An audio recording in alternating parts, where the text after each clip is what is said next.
Halo guys, Assalamualaikum warahmatullahi wabarakatuh. Kembali lagi dengan saya, Abdul Saad dari jurusan Perpajakan Angkatan 22. Di sini saya akan memaparkan materi dengan judul konsep biaya dalam akuntansi pajak dengan dosen pengampu Dr. Wirmi Eka Putra, SMSI, CLKNR, CSRS. Oke, langsung saja. Klasifikasi biaya. Biaya adalah kas atau nilai ekuivalen kas yang dikorbankan untuk mendapatkan barang atau jasa yang diharapkan memberikan manfaat pada saat itu atau masa datang bagi organisasi. Biaya dikeluarkan untuk mendapatkan manfaat di masa depan. Pada perusahaan yang berorientasi laba, manfaat masa depan biasanya berarti pendapatan. Jika biaya telah dihabiskan dalam proses pendapatan, maka biaya tersebut dinyatakan expired. Biaya yang telah expired tersebut disebut dengan beban. Biaya dapat diklasifikasikan berdasarkan fungsinya, berdasarkan perilaku biaya, berdasarkan orientasi pertanggungjawaban, berdasarkan sifat penelusuran terhadap objek biaya. Klasifikasi biaya memiliki pengertian sebagai sebuah pengelompokan dari elemen biaya secara sistematis dalam golongan tertentu. Kegiatan klasifikasi biaya sendiri bertujuan untuk membuat laporan terkait mengenai data yang ada dan bertujuan memberikan data keuangan perusahaan secara faktual berdasarkan peruntukan dan penggolongan, di mana sumber dari klasifikasi ini sendiri didasarkan pada sumber ekonomis yang diukur dalam suatu uang. Selanjutnya, biaya yang boleh dikurangkan dalam perhitungan PPh yaitu dari Undang-Undang Nomor 36 Tahun 2008 Pasal 6 Ayat 1. Pertama, biaya secara langsung atau tidak langsung berkaitan dengan kegiatan usaha. Adanya biaya pembelian bahan, bunga, sewa, royalti, biaya perjalanan, pengolahan limbah, premi asuransi, biaya administrasi, pajak kecuali pajak penghasilan kerugian selisih kurs mata uang asing, biaya beasiswa, magang dan pelatihan, sumbangan dalam rangka pembinaan olahraga sesuai ketentuan, penghasilan tidak kena biaya pajak untuk wajib orang pribadi, biaya penelitian dan pengembangan perusahaan yang dilakukan di Indonesia. Lalu biaya berkenaan dengan pekerjaan atau jasa termasuk upah, gaji, honorarium, bonus, gratifikasi, dan tunjangan yang diberikan dalam bentuk uang, biaya promosi dan penjualan yang diatur oleh Menteri Keuangan, dan lain-lain. Selanjutnya, biaya yang tidak boleh dibebankan. Pada pasal 9 Undang-Undang PPh mengatur pengeluaran perusahaan yang tidak boleh dibebankan sebagai biaya secara fisikal, walaupun secara komersial atau diantaranya diperbolehkan. Secara ringkas, biaya yang tidak boleh yaitu pertama pembagian laba dengan nama dalam bentuk apa seperti dividen, termasuk dividen yang dibayarkan oleh perusahaan asuransi dan pemegang polis, dan pembagian sisa hasil usaha koperasi. Lalu kedua, biaya yang dibebankan atau dikeluarkan untuk kepentingan pribadi, pemegang saham sekutu atau anggota.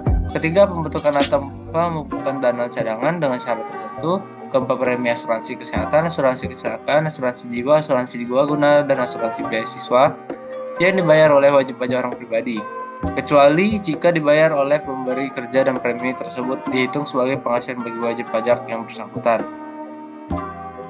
Yang terakhir, sanksi administrasi berupa bunga, denda, dan kenaikan, serta sanksi pidana berupa denda yang berkenaan dengan pelaksanaan perundang-undangan di bidang perpajakan, dan lain-lain. Selanjutnya, klasifikasi biaya sesuai aturan Undang-Undang Perpajakan. Deductible dan non-deductible expense adalah suatu molekul klasifikasi biaya di mana ada yang boleh dibiayakan dan tidak boleh dibiayakan secara perpajakan. Dalam SPT tahunan, hal ini dikeluarkan untuk dua jenis biaya tersebut. Yang pertama, secara arti katanya deductible adalah mengurangi. Jadi pengertian deductible expense adalah biaya yang diperbolehkan secara pajak untuk mengurangi penghasilan bruto. Di dalam laba rugi, tentunya terdapat pendapatan, HPP, dan rincian biaya lainnya. Dan secara pajak, biaya-biaya tersebut ada yang boleh dibiayakan dan yang tidak boleh dibiayakan. Apabila ada komponen biaya yang bisa dibiayakan, akan membuat penghasilan bruto berkurang dan otomatis akan membuat perhitungan pajak lebih rendah. Non-deductible expense, kebalikan dari deductible expense, yaitu biaya yang tidak diperbolehkan untuk dibiayakan atau dibebankan, yang artinya tidak boleh mengurangi penghasilan bruto secara pajak.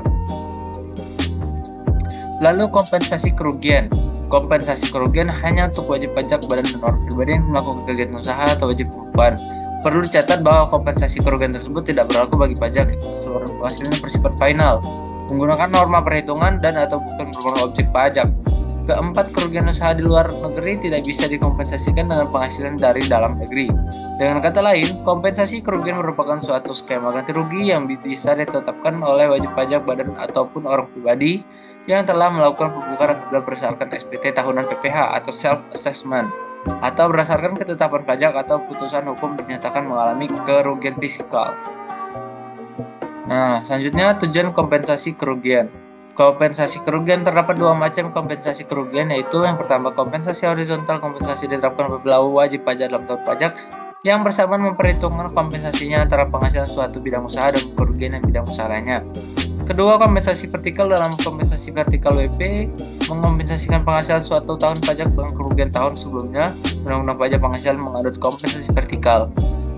Kompensasi kerugian apabila penghasilan bruto wajib pajak setelah dikurangi beban yang telah sesuai dengan yang diperkirakan terdapat kerugian. Maka kerugian tersebut dapat dikompensasi dengan penghasilan itu atau laba fiskal selama 5 tahun berturut-turut sejak tahun pajak berikutnya. Nah, kesimpulannya, dalam istilah perpajakan terdapat istilah deductible expense, yang dimana itu merupakan sebuah kebijakan atas biaya yang harus dikurangkan secara menagih, mendapatkan, dan memelihara penghasilan atau 3M dengan berdasarkan pada Undang-Undang Nomor 3 Tahun 2008. Dikatakan bahwa deductible expense merupakan suatu kebijakan biaya yang telah diatur untuk mengurangi penghasilan kena pajak atau penghasilan bruto dengan tujuan untuk menagih serta pembayaran penghasilan pajak. Dengan kata lain, deductible expense dapat diartikan sebagai biaya pengurangan pajak. Oke, baiklah. Terima kasih. Itu saja yang saya sajikan. Saya akhiri. Wassalamualaikum warahmatullahi wabarakatuh.